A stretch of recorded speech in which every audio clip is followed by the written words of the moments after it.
Everyone, so we are back with another previous year question of the year 2024. It is very important question. It is related to the chapter probability. आपको देख के समझ ही आ गया होगा. Let's read ये क्या कहता है. A card from a well shuffled deck of 52 playing cards is lost. First line में कह रहा है कि हमारे पास जो डेक ऑफ कार्ड्स होता है जिसमें हमारे पास टोटल हमेशा कितने होंगे 52 ही होते हैं एक डेक में, उसमें से एक कार्ड क्या है वो खो गया है. अब देखते हैं नेक्स्ट लाइन में कहता है from the remaining cards of the pack, remaining cards of the pack, इसको अंडरलाइन करो कि एक कार्ड खो गया है. तो अब कितने बचे, अब 52 में से एक कार्ड खो गया है तो 51 में से हमने क्या किया, अ card is drawn at random. अब हमने 51 में से एक कार्ड को पिक किया and is found to be a king. तो जो वो हमने पिक किया था वो क्या निकल के आया, किंग. तो इन्होंने क्या पूछा है, फाइंड द प्रोबेबिलिटी, हमें प्रोबेबिलिटी फाइंड करनी है किसकी, of the lost card being a king. तो वो हमसे जो हमने कार्ड ड्रॉ किया है, ये जो हमने 51 में से ड्रॉ किया था उसकी प्रोबेबिलिटी नहीं पूछ रहा है, जो कार्ड खो गया था उसकी प्रोबेबिलिटी पूछ रहा है.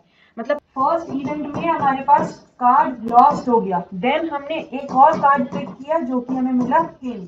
बट अभी उसको इससे कोई लेना देना नहीं है, वो इस कार्ड के बारे में हमें वापस से पीछे जाके पूछ रहा है कि क्या प्रोबेबिलिटी थी कि वो कार्ड भी किंग ही था जो खोया था. ठीक है, तो ऐसे में हम क्या यूज करते हैं, बेस थ्योरम. चलिए तो इसको शुरू करते हैं. First of all we will explain all the events. हर एक इवेंट को पहले हम एक्सप्लेन करेंगे. Let us denote event E1 as the lost card is king. तो इवेंट E1 क्या है, the event of lost card is king.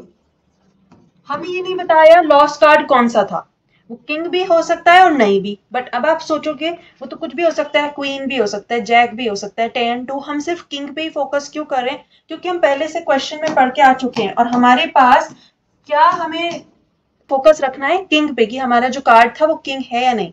ठीक है, तो उसी पे बेसिस पे हम दो इवेंट्स को डिस्क्राइब करेंगे कि वेदर इट्स अ किंग और नॉट. सो E2 आपको समझ आ जाएगा क्या बनेगा, या तो वो किंग हो सकता है या फिर नहीं. So E2 will be the event of क्या, lost card is not a king. Then we will explain another event. ये क्या है, जो हमने कार्ड ड्रॉ किया था रैंडमली 51 कार्ड्स में से.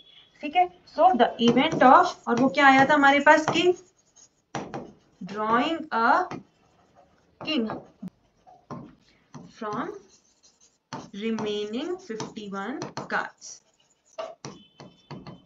सो अब देखो यहाँ पर हम बेस थ्योरम कैसे लगाएंगे. यहाँ पर हमें क्या निकालनी है, lost card being a king की प्रोबेबिलिटी. दैट मीन्स हमें E1 की प्रोबेबिलिटी निकालनी है.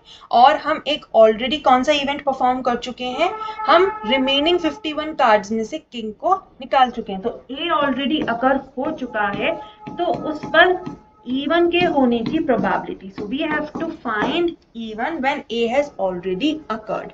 ठीक है, इसका डायरेक्ट फॉर्मूला होता है, उस फॉर्मूले में हमें कई सारी प्रोबेबिलिटीज की रिक्वायरमेंट होती है. P(E1 by A is equal to PA by E1 into PE1.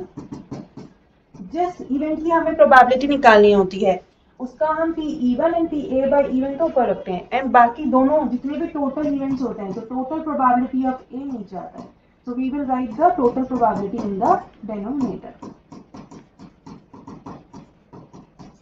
A by E2 into PE2. तो ये हमारे पास डायरेक्ट फॉर्मूला होता है, इसको आप बॉक्स में भी कर सकते हो.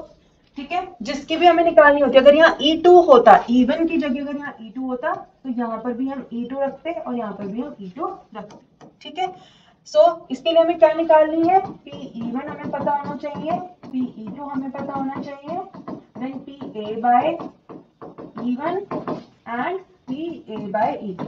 राइट, ये सब हमें पता नहीं चाहिए क्या क्या है. अब E1 क्या है, event of the lost card is king.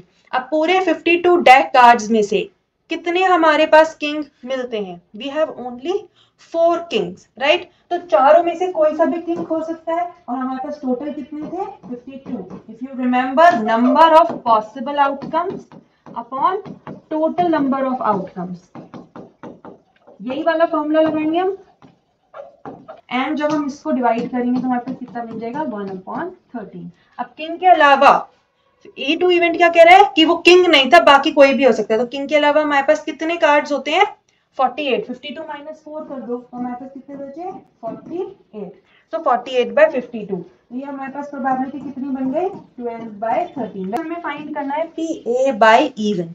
Probability of A slash event का मतलब प्रोबेबिलिटी ऑफ ए स्लैश मतलब when the event has already occurred. कौन सा इवेंट?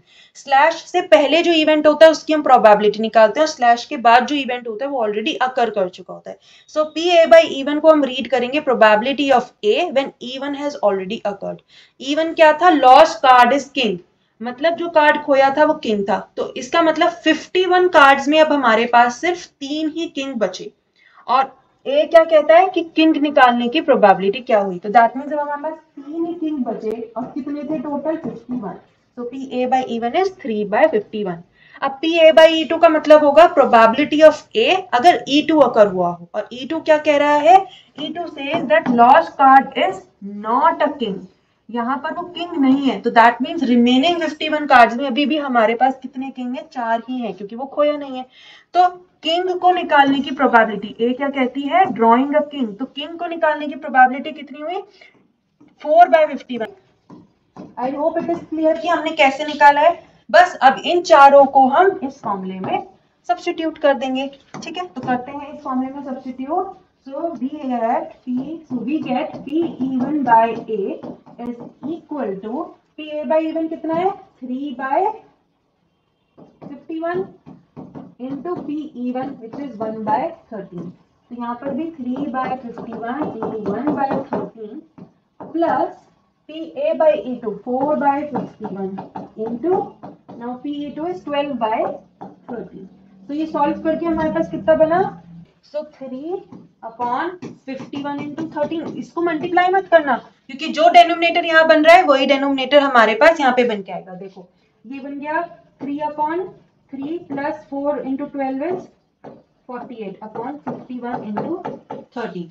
यहाँ पर भी डेनोमिनेटर 51 into 13, ऊपर भी, तो ये कैंसिल आउट हो जाएगा।